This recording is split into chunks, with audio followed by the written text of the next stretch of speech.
కొంతమంది అనుకుంటున్నట్టుగా ఆయన ఎక్కడో మనకు అందనంత ఎత్తులోనూ అందనంత దూరములోనూ లేడు. మనకి సమీపముగా, మనకి దగ్గరగా ఆయన ఉన్నాడు అని ఇక్కడ లేఖనములో రాయబడింది కదండి. అయితే ఈరోజు కొద్ది నిమిషాలు దేవుడు ఎవరికి సమీపంగా ఉంటాడు, ఎవరికి దేవుడు దగ్గరగా ఉంటాడు, ఎవరితో ఉంటాడు. ఇప్పుడు మనం చదివినటువంటి వచనములో ఉన్న మాట ఏంటంటే, మన దేవుడు సమీపముగా ఉన్న దేవుడు. ఇక్కడ ఏముందంటే, ఏలయనగా మనము ఆయనకు మొర్రపెట్టినప్పుడెల్లా మన దేవుడైన యెహోవా మనకు సమీపముగా నున్నట్టు, మరి ఏ గొప్ప జనమునకు ఏ దేవుడు సమీపముగా ఉన్నాడు. ఈ మాట యొక్క ఆంతర్యము, ఈ మాటకున్న అర్థం ఏంటంటే, మన దేవుడు మనతో ఉన్నట్టుగా, మనకు దగ్గరగా, మనకు సమీపముగా ఉన్నట్టుగా ఈ లోకములో దేవతలుగా, దేవుళ్ళుగా పిలువబడుచున్నటువంటి మరి ఎవ్వరూ కూడా, ఏ జనమునకు గాని, ఏ ప్రజలకు గాని ఆ దేవుళ్ళు, ఆ దేవతలు సమీపముగా లేరు. మన దేవుడు సమీపముగా ఉన్నవాడు. ఎవరికి సమీపంగా ఉంటాడు అంటే, ఇక్కడ ఏముందంటే ఒక మాట, మన దేవుడైన యెహోవా అన్నారు. మన దేవుడైన యెహోవా. కొన్నిసార్లు మనోళ్ళే సాక్ష్యం చెప్పేటప్పుడు ఏమంటారంటే, సాక్ష్యం అంతా చెప్పి, లేకపోతే ప్రార్థన అవసరత అనుకోండి, పలానా అవసరత ఉంది, పలానా అనారోగ్యం ఉంది అని చెప్పిన తర్వాత, మీ సంఘం వాళ్ళందరూ మా కోసం ప్రార్థన చేయండి అని అంటున్నారు. అప్పుడప్పుడు వింటున్నారా మీరు? ఏమండి, విన్నారా ఎప్పుడన్నా ఈ మాట? ప్రార్థన అవసరత చెప్పేసి, లేదంటే సాక్ష్యం చెప్పిన తర్వాత మీ సంఘం వాళ్ళందరూ ప్రార్థన చేయండి అని చెప్తున్నారు. మరి మీ సంఘం వాళ్ళందరూ అంటే ఈ చెప్పిన వాళ్ళు ఏ సంఘం? మీ సంఘం అంటే అర్థం ఏంటంటే, ఆ చెప్పిన వాళ్ళు ఈ సంఘంలో భాగము కాదని, సభ్యులు కాదని. మన సంఘం వాళ్ళందరూ మా కోసం, మా సమస్య కోసం, మా ఇబ్బంది కోసం మన సంఘం అంతా ప్రార్థన చేయండి అంటే మీరు కూడా ఈ సంఘానికి చెందిన వాళ్ళని, ఈ సంఘ సభ్యులు అని, అంతేనండి. ఇక్కడ కూడా ఏముందంటే, మన దేవుడు అని అన్నారు, మీ దేవుడు అనలా. మీ దేవుడు అని ఎవరు పలికారు అనుకుంటున్నారు? కొంచెం ముందుకెళ్తే నిర్గమాకాండములో ఫరో, మనందరూ తెలుసు కదండి, ఐగుప్తు రాజైన ఫరో ఏమన్నాడంటే, మోషే అహరోనులతో చెప్పిన మాట ఏంటంటే, మీ దేవుడైన యెహోవాకు ప్రార్థన చేయండి అన్నాడు. ఎందుకంటే ఫరోకి యెహోవా దేవుడు కాదు.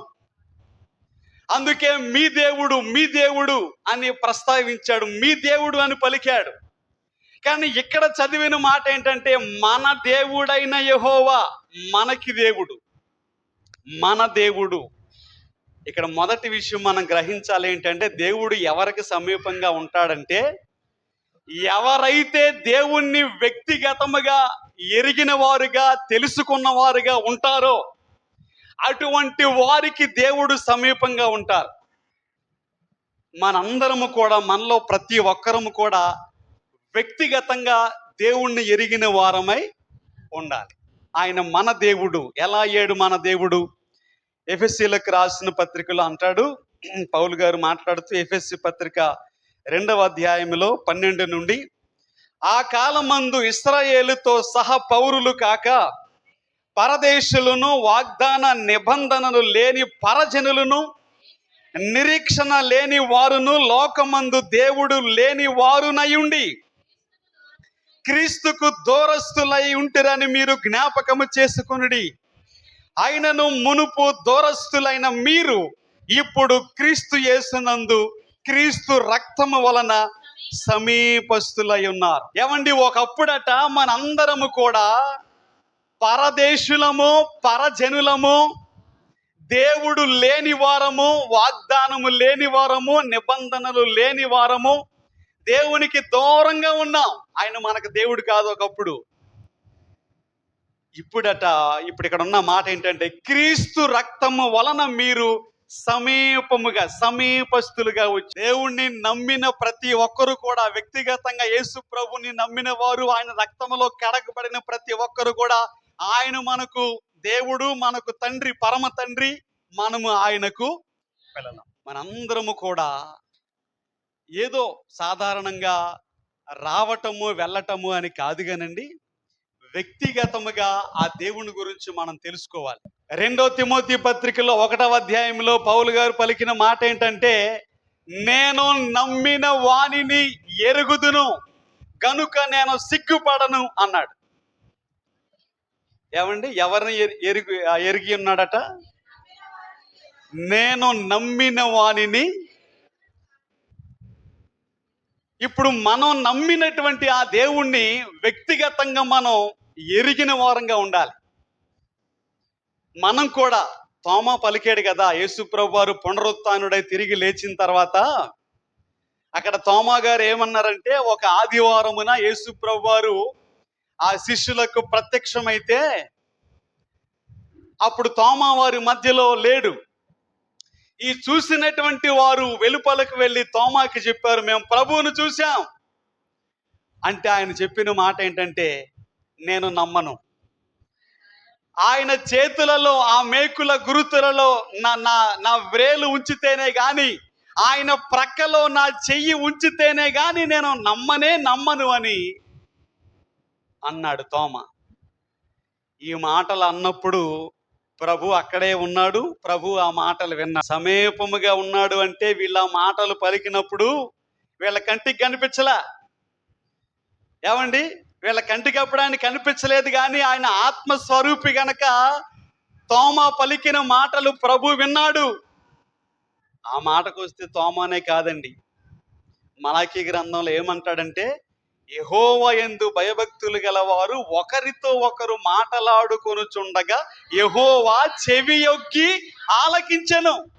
అంటే యెహోవా యందు భయభక్తులు కలిగిన వారు ఒకరితో ఒకరు మాట్లాడుకుంటుంటే మనం దేవుని పిల్లలము, విశ్వాసులము. మనం మాట్లాడే మాటలు, ఆ సంభాషణ అక్కడ దేవుడు శరీర రీతిగా మన మధ్యలో లేకపోయినా, మన కంటికి కనిపించకపోయినా, ఆయన ఆత్మస్వరూపి గనక ఆయన మన సంభాషణ, మన మాటలు ఆయన ఆలకిస్తున్నాడు అంటాడు మలాకీ గ్రంథం 3వ అధ్యాయంలో.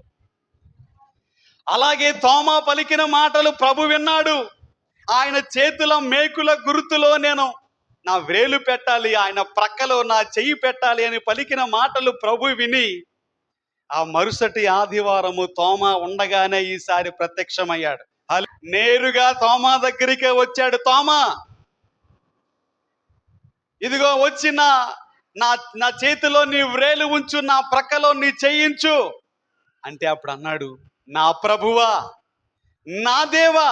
వ్యక్తిగతంగా సంబోధించాడు. ఇప్పుడు నా ప్రభువు అయినా, నా దేవుడైనా, నా రక్షకుడైనా అనే కన్విక్షన్, లేకపోతే అనే ఒప్పుకోలు, అనే మారు మనసు, అనే నమ్మకం అప్పుడు వచ్చింది తోమాకి. అప్పుడు అంటున్నాడు, నా ప్రభువా, నా దేవా. నేను మీరు లేరనుకుని అనేసిన ఆ మాటలు మీరు ఉన్నారు, మీరు విన్నారు. అందుకే ఎంతమందిలో నా దగ్గరికే వచ్చి నన్నే అన్నారంటే నేను అన్నటువంటి మాటలు మీరు విన్నారు.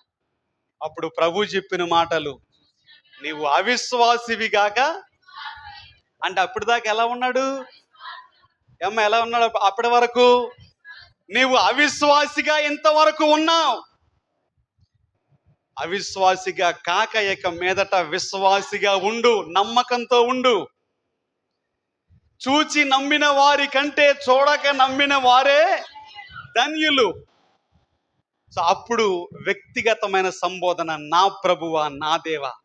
మనం కూడా దేవుణ్ణి వ్యక్తిగతంగా నా తండ్రి, పరమ తండ్రి, నా ప్రభువా, నా రక్షకుడా. మనం ఎన్నిసార్లు చదువుతామండి కీర్తనలు, ఎన్నిసార్లు దావీదు దేవుణ్ణి వ్యక్తిగతముగా ఉదాహరణకి 91వ కీర్తనలో 2వ వచనంలో, ఆయనే నాకు ఆశ్రయము, నా కోట, నేను నమ్ముకొను నా దేవుడని నేను యెహోవాను గూర్చి చెప్పుచున్నాను. ఏమని చెప్తున్నాడండి? ఎంత పర్సనల్ వేలో, ఎంత వ్యక్తిగతంగా మాట్లాడుతున్నాడో చూసారా? ఇంకా మరికొన్ని కీర్తనలు కూడా చదివితే ఆయన నా కొండ, నా కోట, ఏమండి, నా ఆశ్రయ దుర్గము, ఇంకా అలా ఎన్నో మాటలు.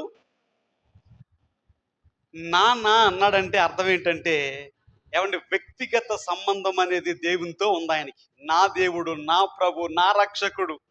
ఆయన నాకు బలము, నాకు కేడము, నాకు శృంగము. నేను నమ్ముకున్న నా దేవుడు ఆయనే, నా సహాయకుడు ఆయనే. అలా ప్రతి ఒక్కరము కూడా వ్యక్తిగతముగా మనం ప్రభువుని నమ్మాలి. ఏదో నలుగురితో కాదు, గుంపులో కాదండి. వ్యక్తిగతముగా ప్రభువును మనం ఎరిగిన వారమై ఉండాలి. అందుకే దేవుడు ఎవరికి సమీపంగా ఉంటాడు అని అంటే ఎవరికంటే వాళ్ళకి కాదండి. ఎవరైతే ఆయనను దేవునిగా, రక్షకునిగా అంగీకరించి ఆయనతో ఏమండి ఆ సంబంధము, ఆ బంధం అనేది ఉంటుందో దేవుడు వారితో ఉంటాడు. ఆయన ఏమన్నాడో గమనించారా? ఇద్దరు ముగ్గురు ఎక్కడ నా నామమున, ఆయన పేరట, ఆయన పేరున ఆయన్ని నమ్ముకొని ఎక్కడైనా సరే, అది మందిరమైనా, అది గృహమైనా, అది ఒక వేరే స్థలమైనా, ఇద్దరు ముగ్గురు నా నామములో నా పేరట కూడుకుని వస్తే నేను అక్కడ వారి మధ్యలో ఉంటా అని దేవుడు చెప్పాడు. కాబట్టి ఆయన సమీపముగా ఉండాలి అంటే మనం ఆయన్ని వ్యక్తిగతముగా ఏమండి ఆ ఎరిగిన వారమై ఉండాలి. ఆయన్ని సొంత రక్షకునిగా స్వీకరించిన వారమై ఉండాలి. ఆయన్ని ప్రభువుగా, రక్షకునిగా, దేవునిగా. పౌలు గారు చెప్పినట్టుగా నేను నమ్మిన వానిని ఎరుగుదును. నేను ఎవరిని నమ్మానో ఆయన నాకు బాగా తెలుసు. నమ్మిన దేవుని పట్ల నాకు ప్రగాఢమైన విశ్వాసం ఉంది అని అన్నాడు. సో వ్యక్తిగతముగా ఏమండి మనం ప్రభుని తెలుసుకోవాలి. ఆ వ్యక్తిగత సంబంధం అనేది మనకు దేవునితో ఉండాలి. ఇకపోతే రెండో మాట ఏమంటాడు? తిరిగి మనం ద్వితీయోపదేశ కాండానికి మనం వెళ్తే ప్రారంభంలో చదివాం కదండి, 4వ అధ్యాయంలో 7వ వచనంలో ఉన్న మరొక మాట ఏంటంటే, మనము ఆయనకు మొర్ర పెట్టినప్పుడెల్లా, అంటే మొర్ర పెట్టినప్పుడెల్లా అంటే ఆయనకు మనం ఎప్పుడైనా, ఎన్నిసార్లైనా, ఏ సమయంలోనైనా మొర్ర పెట్టవచ్చు, ప్రార్థించవచ్చు. హల్లెలూయా. ఫలానా సమయంలోనే ప్రార్థించాలి అనేది ఏమి లేదండి. ఫలానా చోటు నుంచే ప్రార్థించాలి అనేది ఏమీ కూడా లేదు. మొర్ర పెట్టినప్పుడెల్లా ఆయన మనకు సమీపముగా ఉన్నాడు.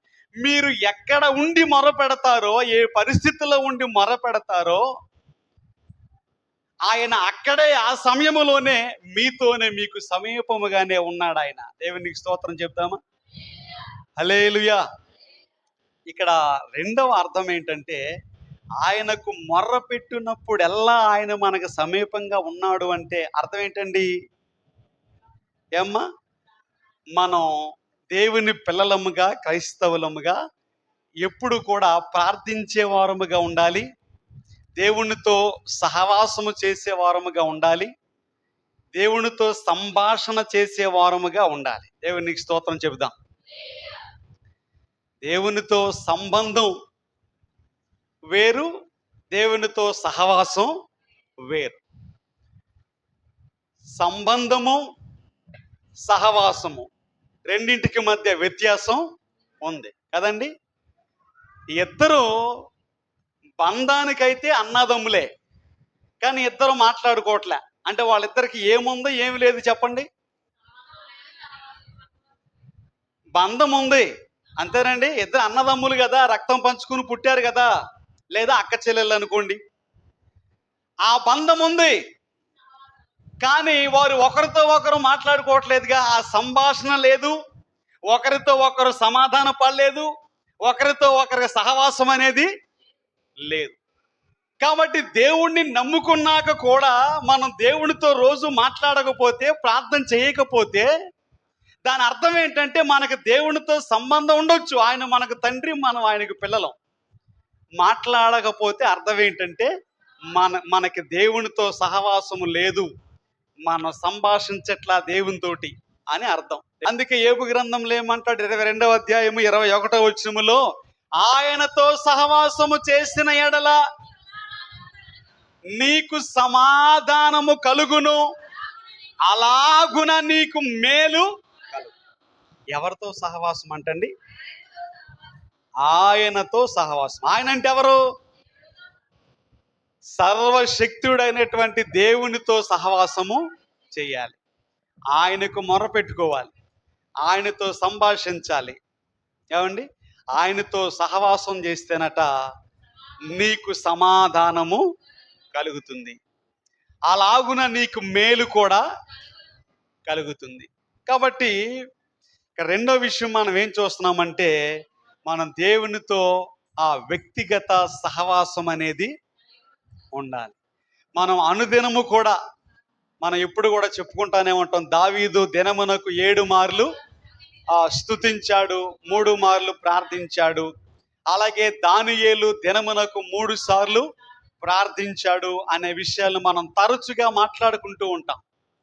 అవి కేవలం మాటలుగా మిగిలిపోవటం కాకుండా, మనకి కూడా సమయం ఉంటే, అవకాశం ఉంటే ఆ సమయంలో కాసేపు ప్రార్థన చేయటమో, కాసేపు వాక్యం ధ్యానించటమో, కాసేపు వాక్యాన్ని చదవటమో, దేవునితో సహవాసం చేయాలి, దేవునికి మొరపెట్టాలి, ప్రార్థించాలి. ఏమండి? అందుకే అంటాడు కదా 145వ కీర్తనలో, మనందరికీ తెలుసు, తనకు మొర్రపెట్టు వారికి, నిజముగా మొర్రపెట్టు వారికి యెహోవా సమీపముగా ఉన్నాడు. దేవునికి స్తోత్రం చెప్దామా? చెప్పండమ్మా, ఎవరికి సమీపంగా ఉన్నాడు ఆయన? ఎవరైతే, ఏమండి, నిజముగా, హృదయపూర్వకముగా, మనపూర్వకముగా ఎవరైతే దేవునికి మొరపెడతారో వారికి ఆయన సమీపముగా ఉన్నాడు, దగ్గరగా ఉన్నాడు. ఆయన ఎక్కడో దేవుడు దూరంగా లేడండి, ఆయన సమీపముగా ఉన్న దేవుడు. దేవునికి స్తోత్రం చెప్దాం. నిర్గమకాండం 14వ అధ్యాయంలో కొన్ని చక్కటి మాటలు ఉన్నాయండి. మనందరికీ తెలుసు, నిర్గమకాండం 14వ అధ్యాయం అనగానే మనకేం జ్ఞాపకం రావాలి? ఇశ్రాయేలు ప్రజలు ఎర్ర సముద్రాన్ని దాటారు. ఆ సందర్భము ఆ అధ్యాయంలో రాయబడింది కదండి. ఈ 14వ అధ్యాయంలో 10వ వచనం చదువుతుంది చూడండి. ఫరో సమీపించుచుండగా ఇశ్రాయేలీయులు కన్నులెత్తి ఐగుప్తీయులు తమ వెనుక వచ్చుట చూచి మిక్కిలి భయపడి యెహోవాకు మొరపెట్టిరి. ఈ సందర్భం మనకి ఎవ్వరికి కూడా కొత్త ఏమీ కాదు, మనందరికీ తెలిసినటువంటి సందర్భమే. ఇశ్రాయేలు ప్రజలు తమ అరణ్య యాత్రలో ఎదురుగా చూస్తేనేమో ఎర్ర సముద్రం ఉన్నది, వెనక నుండేమో ఫరో సమీపించుచుండగా, ఫరో సైన్యముతో వస్తున్నాడు, 600 శ్రేష్టమైనటువంటి రథములతో వస్తున్నాడు. అప్పుడు వీళ్ళు ఏం చేశారండి? 10వ వచనములో మిక్కిలి భయపడి యెహోవాకు మొరపెట్టారు. అంటే వారు నలుదిశలు కూడా వారిని భయము అనేది ఆవరించింది కదండి. ఇప్పుడు మనం పాడిన పాటలో కూడా నలుదిశల నన్ను భయమావరింపగా అనే మాట ఉంది కదా, ఒక చరణంలో, 2వ చరణం అనుకుంటాను. నలుదిశల అంటే ఇశ్రాయేలు ప్రజలకి ఇక మరొక దారి లేదండి. ఎదురుగా వెళ్ళటానికి సముద్రం ఉంది, వెనక్కి వెళ్ళటానికి శత్రువులు ఉన్నారు, ఇటువైపున అటువైపున పెద్ద పర్వతములు ఉన్నాయి. వాళ్ళు అటు ఇటు పరిగెట్టే అవకాశం వాళ్ళకి లేదు. ఎటు చూసినా కూడా భయము, మరణ భయం అనేది వాళ్ళని ఆవరించింది. అప్పుడు ఉంది కదా అక్కడ, వాళ్ళు ఏం చేశారంటే మిక్కిలి భయపడి యెహోవాకు మొరపెట్టారు. ఇక ఏ అవకాశము లేదు, ఏం చేసే దారి లేదు. వాళ్ళు అందుకనే పైకి చూడటం ప్రారంభించారు, ప్రభు వైపుకి చూడటం ప్రారంభించారు.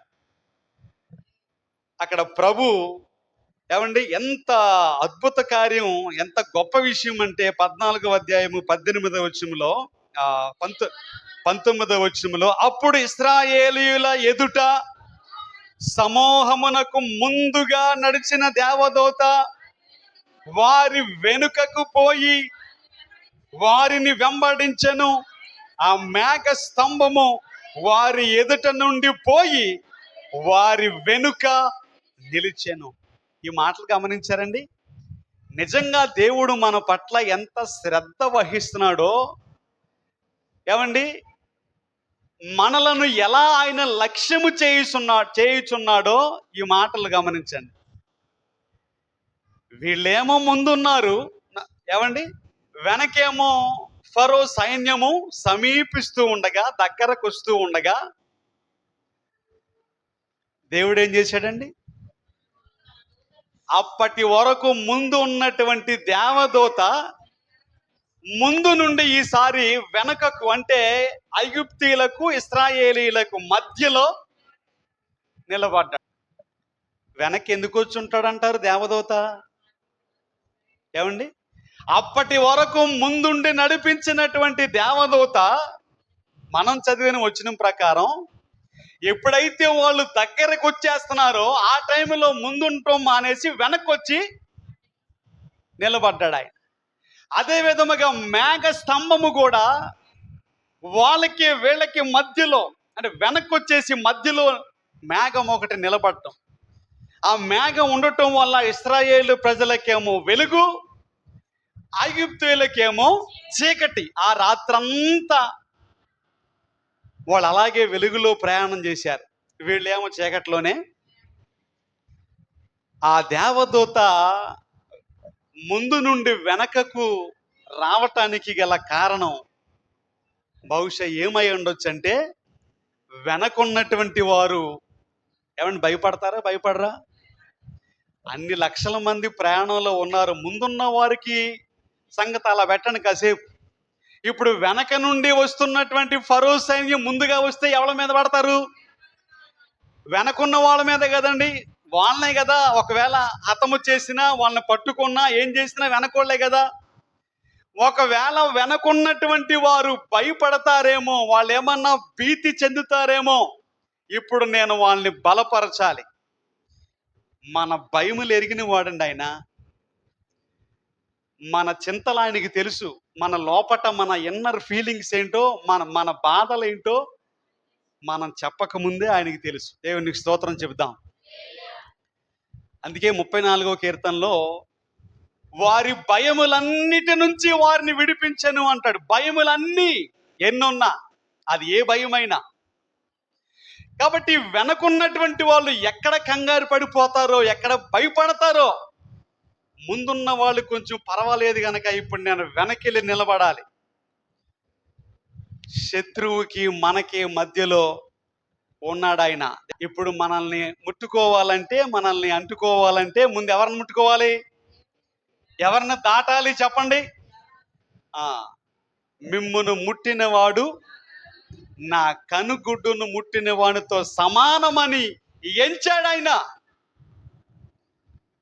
అందుకే వాళ్ళు మొరపెడితే, ఇశ్రాయేలు ప్రజలు ఆ పరిస్థితుల్లో ఉండి మొరపెడితే, నిజముగా మొరపెట్టు వారికి సమీపముగా ఉండే దేవుడు కనుక ఆయన సమీపముగా ఉండి వారితోనే ఉండి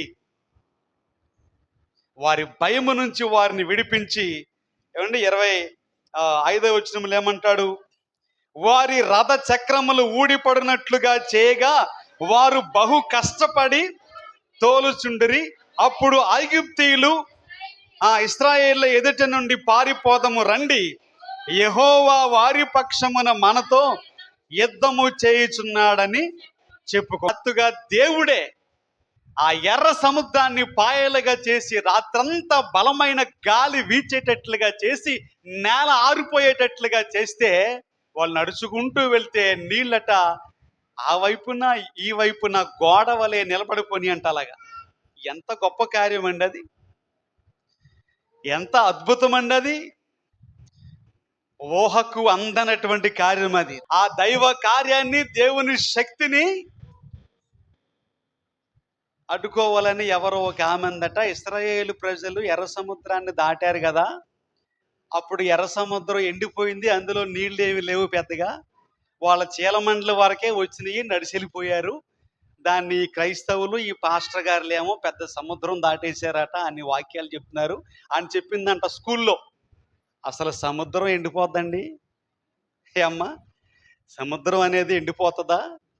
ఎండిపోదు. సరే, ఆమె అన్న మాటలను బట్టి, ఆ టీచర్ గారి లెక్కలను బట్టి సరే ఎండిపోయింది. ఒక స్టూడెంట్ లెగిసి అన్నాడట, మరైతే ఆ చీలమండు లోతులో ఉన్న నీళ్లలోనేనా ఐగుప్తీయులందరూ కూడా వారి రథములు, వారి రౌతులు వీళ్ళందరూ మునిగి చనిపోయారు కదా, కనీసం ఒక్కరు కూడా బయట పడలేదు కదా, ఆ చీలమండు లోతు నీళ్ళల్లోనే ఎంత జరిగిందండి అన్నాడట.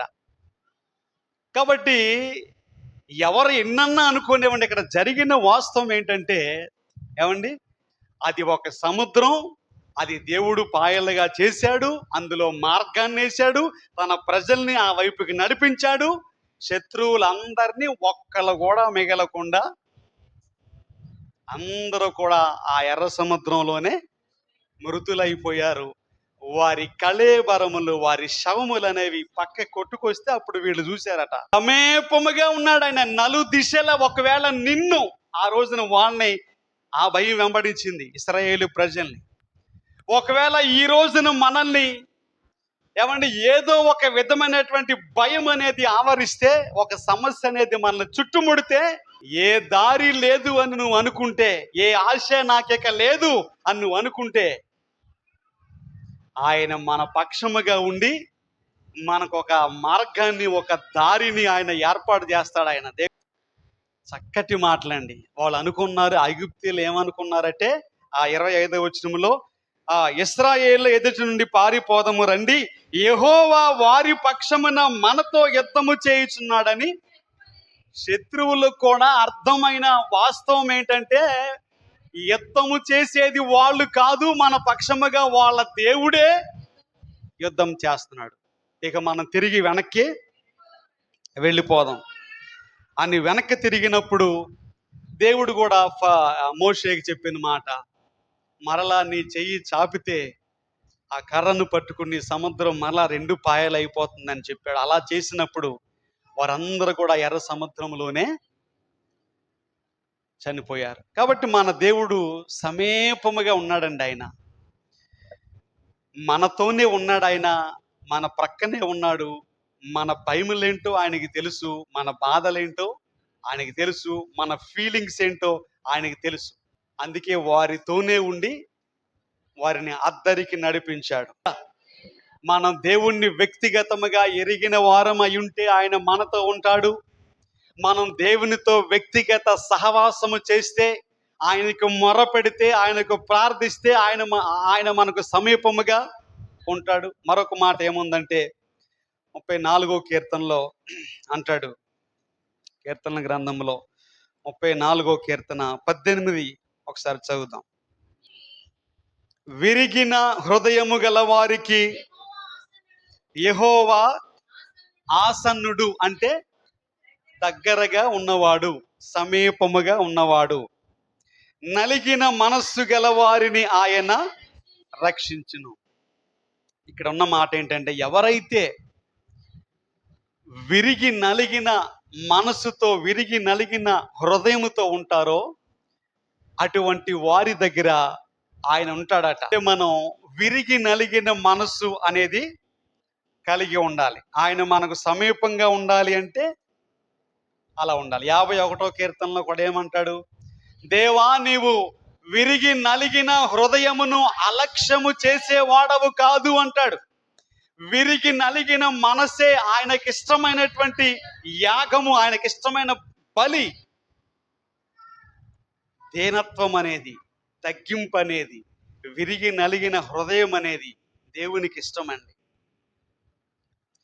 గర్విష్ఠులందరూ యెహోవాకు హేయులు. ఆయన అసహించుకునే వారిలో మొట్టమొదటిగా ఉండేవారు గర్విష్ఠులు. నలిగిన హృదయము గల వారికి, విరిగిన మనసు, దేన మనసు. యెషయా గ్రంథంలో కూడా ఒక చక్కటి వచనం మనం చదువుదాం. యెషయా గ్రంథము 57వ అధ్యాయము, యెషయా గ్రంథము 57వ అధ్యాయము 15వ వచనాన్ని చదువుదాం. మహాగణుడును, మహోన్నతుడును, పరిశుద్ధుడును, నిత్య నివాసియునైన వాడు ఇలాగు సెలవిచ్చుచున్నాడు, నేను మహోన్నతమైన పరిశుద్ధ స్థలములో నివసించు వాడను. వినయము గల వారి ప్రాణమును ఉజ్జీవింప చేయుటకును, నలిగిన వారి ప్రాణమును ఉజ్జీవింప చేయుటకును, వినయము గల వారి యొద్దను, దీన మనస్సు గల వారి యొద్దను నివసించుచున్నాను. ప్రభు చెప్పే మాట ఏంటంటే, నేను మహోన్నతమైన పరిశుద్ధ స్థలముల్లో, ఉన్నతమైన స్థలముల్లో ఉండేవాడని నేను. అయినా సరే ఎవరైతే వినయముగా ఉంటారో, దీన మనస్సుతో ఉంటారో, తగ్గింపు మనసుతో ఉంటారో, అటువంటి వారిని ఉజ్జీవింప చేయటానికి, అటువంటి వారిని బలపరచటానికి, ధైర్యపరచటానికి నేను వినయము గల వారి యొద్ద నివసించటానికి ఇష్టపడుతున్నా. దీన మనస్సు గల వారి యొద్ద నివసించటానికి నేను ఇష్టపడుచున్నాను. కాబట్టి క్రీస్తు యేసునకు కలిగిన ఈ మనస్సు మీరును కలిగి ఉండండి. క్రీస్తు యేసునకు కలిగిన మనసు ఏ మనసు అమ్మది? ఆయన దేవుని కుమారుడై ఉండి కూడా, ఏమండి, ఆయన మనుషుని పోలికలో పుట్టి దాసుని స్వరూపమును ధరించుకొని మరణము పొందునంతగా, అనగా శిలువ మరణం పొందునంతగా ఆయన తన్ను తానే విధేయత చూపించాడు. దేవునికి స్తోత్రం చెప్దామా? తనను తాను తగ్గించుకున్నాడు. ఆయన దీన మనస్సు, వినయం అనేది ఆయన దగ్గర ఉంది. అటువంటి వారి దగ్గరే ఆయన ఉంటానని చెప్పాడు. నలిగిన హృదయము గల వారికి యెహోవా ఆసన్నుడు, అంటే వారికి దగ్గరగా ఉంటాడు.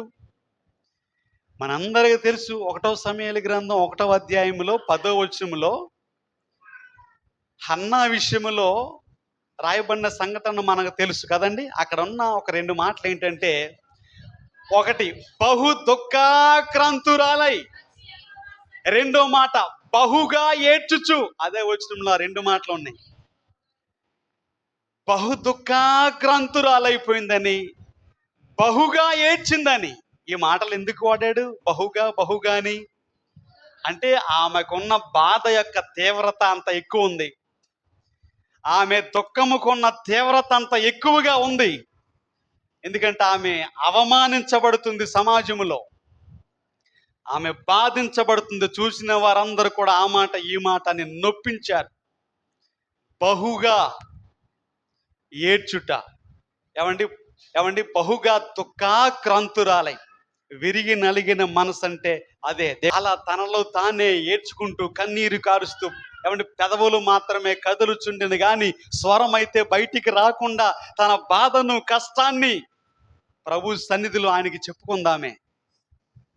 సజీవుడైన దేవుడు, మనకు సమీపంగా ఉన్నవాడు, ఆ రోజున హన్నా చేసిన ప్రార్థన ఆయన విన్నాడు. సేవకుడైన ఏలీ ద్వారా పలికించిన మాట, నువ్వు క్షేమముగా వెళ్ళు, నీవు పెట్టుకున్నటువంటి మొర్ర, నీ మనవి ఆ ఇశ్రాయేలు దేవుడైన యెహోవా విన్నాడు, నువ్వు క్షేమంగా వెళ్ళు, నీకు ఆయన నువ్వు అడిగిన దాన్ని, నీ మనవిని నీకు దయచేస్తాడు అని చెప్తే, ఆ మాట ప్రకారమే, దైవ సేవకుని మాట ప్రకారము ఆమెకు దేవుడు తన నిందను, అవమానాన్ని తొలగించాడు. ఒక కుమారుడేంటండి, ఇంకా కుమారులు ఉన్నారు, ఇంకా కుమార్తెలు ఉన్నారు.